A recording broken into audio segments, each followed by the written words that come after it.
Olá, Dr. Antônio Martins está falando mais uma vez.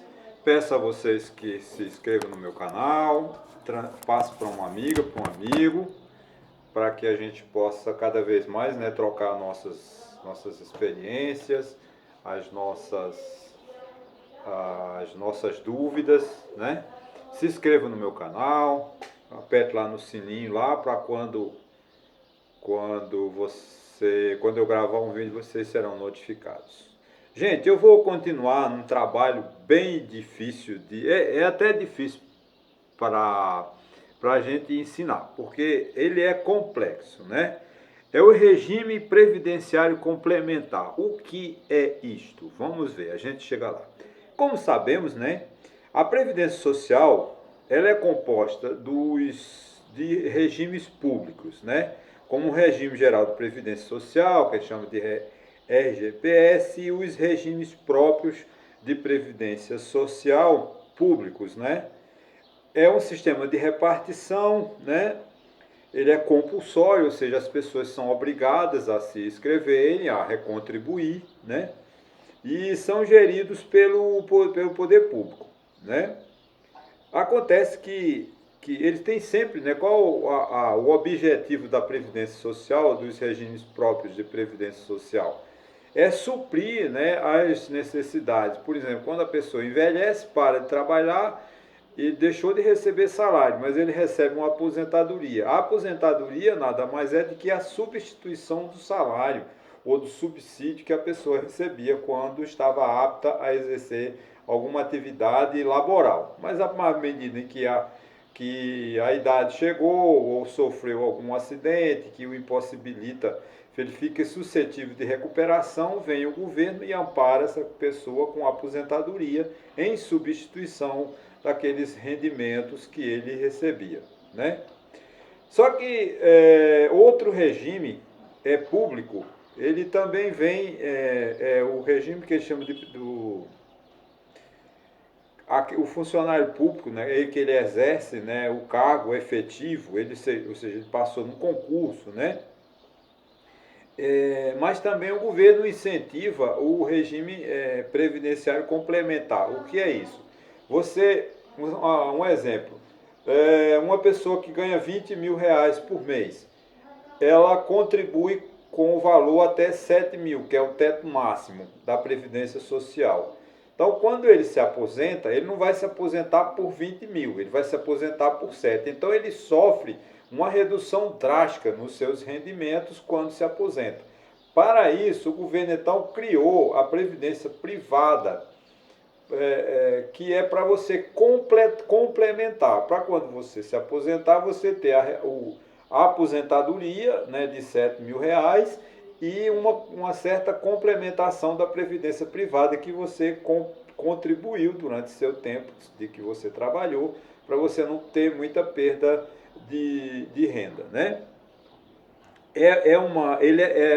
Esse plano, vamos dizer assim, de previdência privada, ele não é compulsório, ele é optativo. O empregado aceita ou não. Se o empregado não quiser ficar satisfeito que quando envelhecer 7 mil reais é o suficiente, ele não precisa de contribuir, ele fica fora.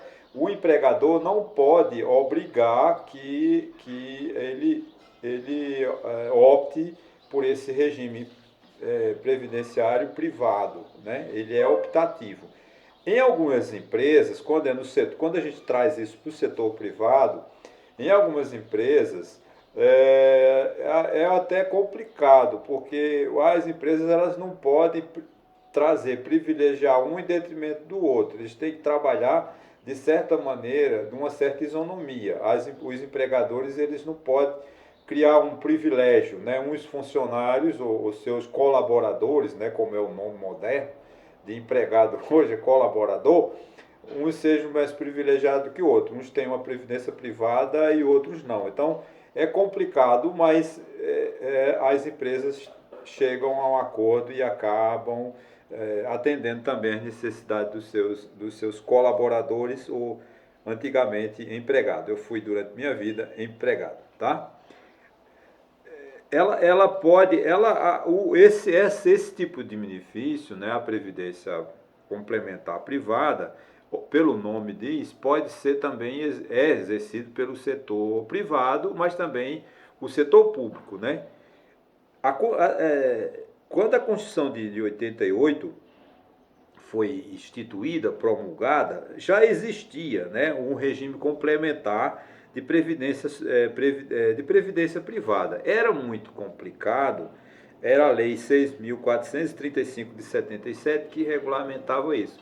Mas muitas empresas entraram nesse setor e houve na década de 70, 80, né, por essa lei, pela idade dessa lei, eu não estou muito afastado dessa informação. Muitas empresas foram à falência, porque elas passaram, vamos dizer assim, elas captaram os recursos dos trabalhadores, das pessoas, mas na hora de pagar elas não tinham mais recurso e foram à falência.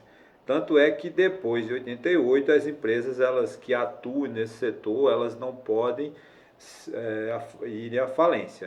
Se elas sofrerem algum infortúnio financeiro, há uma intervenção do governo federal com o interventor, né, para se apropriar, a vocação, vamos dizer assim, né, destas empresas para garantir que o trabalhador, né, tanto o setor público quanto o setor privado, não sofra muitos prejuízos, certo?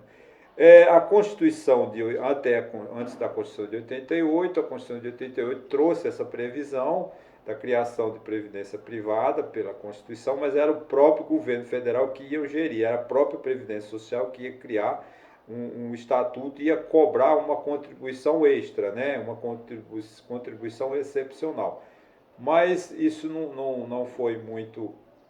não faltou lei, né, que regulamentou.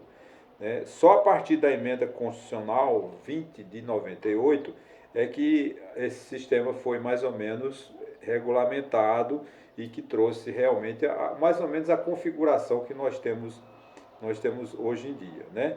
A Constituição 98 ela teve por objetivo, entre outros, alterar o artigo 202 da Constituição, quando foi criado os fundos de previdência complementar, também para os agentes públicos, né? Porque antigamente era só do setor privado. Por quê? Porque o setor público, como eu falei no vídeo anterior, a aposentadoria do setor público era uma dádiva, né? O governo não cobrava do servidor público qualquer contribuição. Quando ele chegava lá 30 anos, 35 anos, ele se aposentava, era um presente, né? Que o governo dava como se fosse uma forma de contribuição pelo serviço que ele prestou. A partir de 98, da nova república, é que a sociedade começou a ficar mais exigente dos seus direitos, então, e também a falta de recursos, né, do governo federal, o chamado déficit da Previdência, o governo começou a cobrar também dos seus funcionários públicos, dos seus empregados ou colaboradores, que no setor público é agente público, né, é funcionário público, tá? Após a emenda 20, né, eles criaram duas leis complementares, a 108 e a 109. A primeira, né, que é a 108, ela dispõe sobre as relações entre União, Estados, Distrito Federal e municípios. A segunda é que dispõe sobre o regime de previdência complementar e dá outras providências, né? O regime complementar, administrado por entidades de previdência privada, estendendo-se como aquela entendendo-se, né, como aquela que tem autorização, ou seja, para uma empresa, né, uma sociedade que quer explorar a atividade de previdência privada, ela precisa de autorização do governo. Ela não simplesmente não pode amanhã eu criar uma sociedade aqui em Santa Cruz de Capibaribe e dizer eu vou atuar no mercado de previdência privada. Não. O governo me dá tem que ter, são aquelas companhias, empresas ou sociedades que dependem de autorização governamental para funcionar, que são milhares e milhares de empresas, que o governo tem que dar o seu aval para que essas empresas possam atuar no Brasil, tá certo? Os planos de previdências privada, complementada, dos trabalhadores da iniciativa privada, se dividem em abertas e fechadas. Tem empresas fechadas. O que é empresas fechadas? São aquelas empresas que têm um número restrito, não tem seu capital aberto e não tem uma certa... Mas agora, as empresas de capital fechado, vamos dizer assim, ela tem acionista, tem sócios, mas não é... As empresas abertas a gente entende como empresas que têm suas ações negociadas nas bolsas de valores, ok? Entidade fechada de previdência complementar e privada é aquela que é constituída sob a forma de fundação e sociedade civil. Quer dizer, a entidade fechada, ela cria uma fundação. Por exemplo, Fundação Roberto Marinho, Fundação Xuxa, Fundação Ayrton Senna. É claro que essas fundações, eu estou dando um exemplo, porque são fundações que têm muito nome, mas as fundações Xuxa, Fundação Roberto Marinho tem outra finalidade, não é essa de previdência, mas tem as fundações de sociedades que só trabalham com previdência privada, ok? Ou algum grupo de empresa pode se formar um grupo de empresas também, né?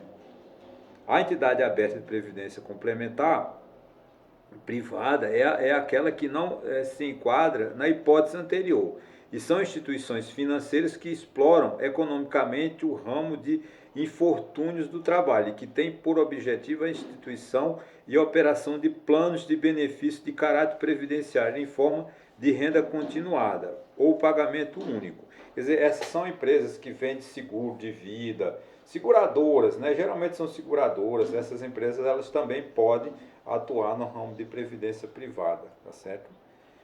As seguradoras que atuam exclusivamente com o ramo de seguro de vida, né, também, né, como eu falei, são autorizadas a operar também com plano de previdência privada. Isso conforme a lei complementar 109, está lá no parágrafo 36, no artigo 36, parágrafo único, né? O custeio da previdência complementar, né, complementar das entidades fechadas, será feito, né, por meio de contribuições dos participantes, que são os trabalhadores, né, que aderirem, né, porque ela é opcional, como eu falei no início, né, que aderirem, e assistidos ou dependentes, que são aqueles dependentes, né, e trabalhadores que possam aderir também no plano e do patrocinador, ou seja, aquele empregador, ele contribui, né? O custeio dos planos de previdência complementar administrado pelas empresas ou entidades abertas são formados de contribuições feitas exclusivamente pelo trabalhador participante, ou seja, é uma relação entre o trabalhador e essas empresas. O trabalhador contribui porque é uma contribuição pessoal, particular. Quando ele se aposentar, ele fica recebendo mensalmente ou ele recebe de uma vez, né?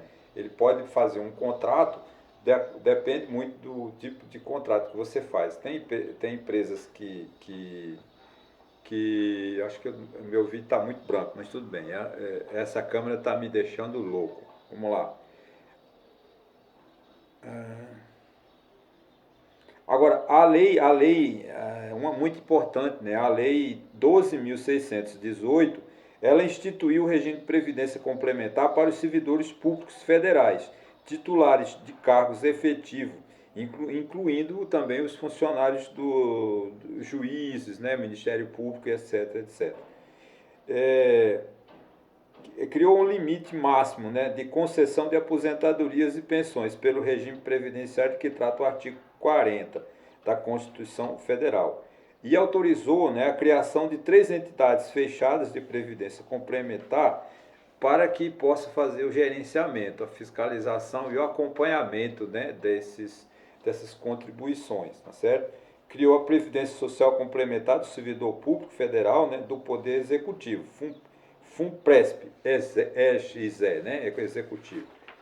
A Fundação de Previdência Complementar do Servidor Público Federal do Poder Legislativo, FUNPRESP, LEG, e a Fundação de Previdência Complementar do Servidor Público Federal do Poder Legislativo, do Poder Judiciário. Então, veja bem, essa é uma matéria bastante complexa, porque eu falei no vídeo anterior que toda essa previdência, quando a gente fala do ramo do direito previdenciário do setor público, é muito recente. Como eu falei anteriormente, né? Só a partir da emenda Constitucional 3, entra com emenda constitucional 3 e emenda constitucional 20, é que o governo passou a cobrar do servidor público, né, a contribuição. Até então, ele se aposentava sem nenhuma contrapartida. Ele se aposentava de forma que ele chegava no final da vida dele, lá quando ele completava 30 ou 35 anos, ou sofria algum infortúnio, sua aposentadoria por invalidez não tinha lhe custado nada. Mas, com o passar dos tempos, ele passou a ser contribuinte e ele hoje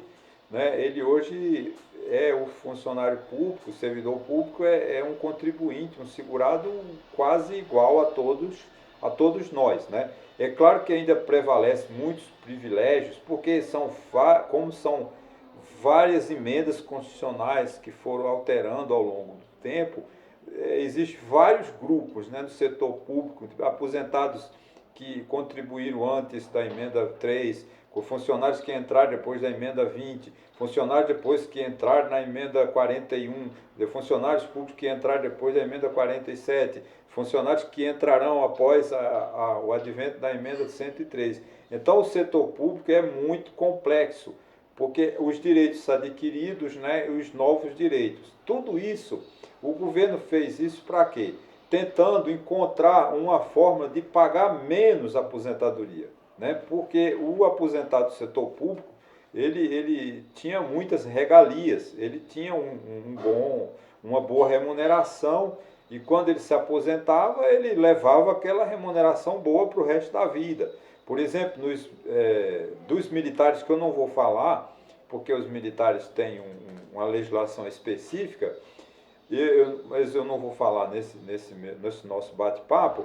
As filhas de militares, elas ficam para o resto da vida, muitas delas ganhando 80 mil por mês pelo resto da vida. Elas não podem casar, mas elas vivem maritalmente, elas vivem em união estável e o governo faz ouvidos moucos, fecha os olhos, né, para ver alguns funcionários, acho que da Receita Federal, as filhas também têm uma aposentadoria vitalícia, que fico pro resto da vida com ele. Namorei uma moça que ela brigava, ela odiava o irmão, porque o pai dela deixou uma aposentadoria na época equivalente hoje a 20 mil reais pro resto da vida e deixou uma casa. Só que o irmão dela não queria que ela tivesse direito na casa, que a casa ficasse com ele, porque ela tinha uma aposentadoria para o resto da vida, vitalícia de 20 mil reais. E ela não, ela queria aposentadoria mais parte de 50% na casa. Eu achei, a minha opinião, ela foi bastante egoísta, né? Porque ela podia ter deixado a casa com o coitado do irmão, né? Que não tinha direito a nada.